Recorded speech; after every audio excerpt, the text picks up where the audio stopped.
ভাই গরুটা লয়ে যান, এভাবেই ডাকছেন পশুর হাটে যারা বিক্রেতা রয়েছেন তারা। দর্শক, এই মুহূর্তে আমরা রয়েছি তেজগাঁও যে গরুর হাট রয়েছে, পশুর হাট রয়েছে সেখানে, এবং আপনাদেরকে সরাসরি দেখানোর চেষ্টা করছি এই পশুর হাটের বর্তমান অবস্থা। এবং আপনারা দেখতে পাচ্ছেন যে যারা বিক্রেতা রয়েছে তারা ক্রেতাদের ডাকছেন যে ভাই একটাই আছে, লয়ে যান। আমরা দেখছিলাম।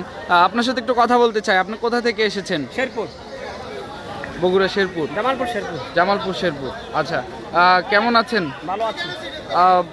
কয়টা পশু নিয়ে এসেছিলেন? 9টা।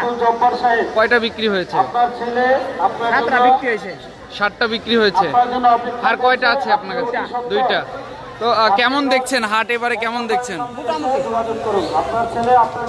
ন্যায্য দামে বিক্রি করতে পারছেন কিনা? এটা কেমন দামে বিক্রি করবেন?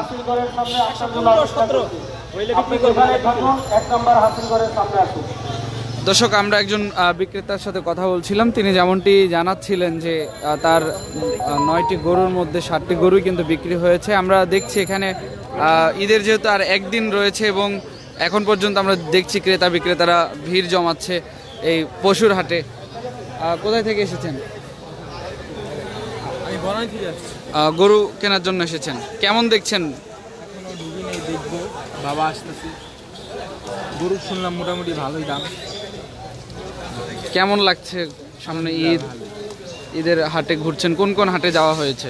300 ফিট গেছিলাম আর এটা দিয়ে আসলাম। দেখি আল্লাহ যদি ভাগ্যে মিলায় এই জায়গায় নিয়ে যাবো।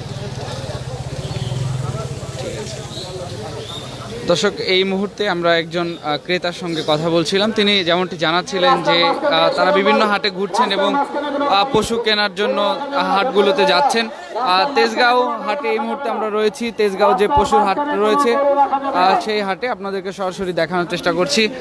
এখানে এখন পর্যন্ত ক্রেতা বিক্রেতারা ভিড় জমাচ্ছে, দূর দূরান্ত থেকে অনেকে এসেছেন। কোথায় থেকে এসেছেন? কেনার জন্য এসেছেন? কয়টা নিয়ে এসেছেন? 70টা। 70টা গরু নিয়ে এসেছেন। বিক্রি হয়েছে অনেক কষ্ট করছে গরু হাটের জন্য।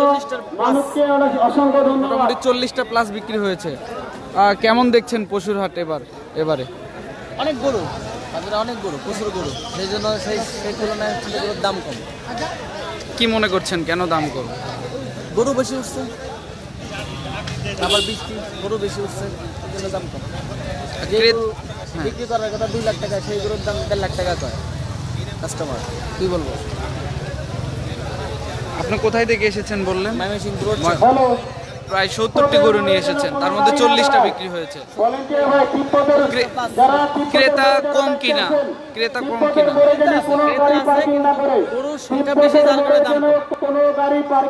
কি মনে করছেন বাকি যে গরু অবশিষ্ট রয়েছে এগুলো বিক্রি হবে কিনা? কিছু করার নাই, বিক্রি তো করতে হবে, রিটার্ন তো নিয়ে যাবে। মানে কম হলেও বিক্রি করবেন? সব মিলে আইন শৃঙ্খলা বাহিনী, পরিবেশ, হাটে কেমন দেখছেন?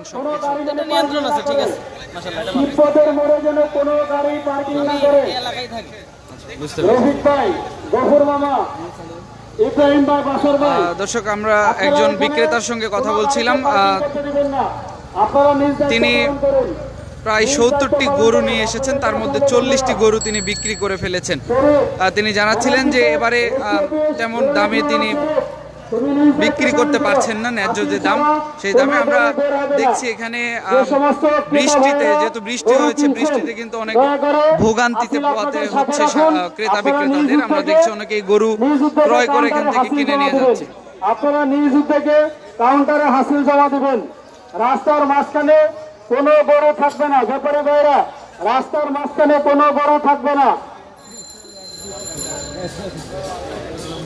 দর্শক, শেষ মুহূর্তে জমে উঠেছে কুরবানির পশুর হাট। এই মুহূর্তে আমরা রয়েছি তেজগাঁও পশুর হাটে এবং আপনাদেরকে দেখানোর চেষ্টা করছি। এখন পর্যন্ত কিন্তু জমজমাট রয়েছে কুরবানির পশুর হাট। ক্রেতা বিক্রেতাদের সমাগম কিন্তু বেড়েই চলছে। যেহেতু ঈদের আর একদিন রয়েছে, বিক্রেতারা যেমনটি বলছিলেন যে গরু ফিরিয়ে নেওয়া সম্ভব না, কম দাম হলেও কিন্তু তারা বিক্রি করে দিয়ে যাবেন। এবং আমরা ক্রেতাদের সঙ্গে কথা বলেছি, তারাও বেশ বিভিন্ন হাট ঘুরে তারা তাদের পছন্দের কুরবানি পশু তারা ক্রয় করছেন, তারাও বেশ আনন্দিত। আমরা সেটি আপনাদেরকে সরাসরি দেখানোর চেষ্টা করছি। এই মুহূর্তে আপনাদেরকে তেজগাঁও থেকে সরাসরি আমরা যুক্ত করেছি দেখানোর জন্য, এবং জানিয়ে রাখি যে আজকে বৃষ্টি হওয়ার কারণে কিন্তু অনেকটাই ভোগান্তিতে পড়তে হয়েছে ক্রেতা বিক্রেতাদের সাথে। আমরা দেখছি যে ত্রিপল দিয়ে দেওয়া হয়েছে গরুর, যেখানে গরুগুলো রাখা হয়েছে।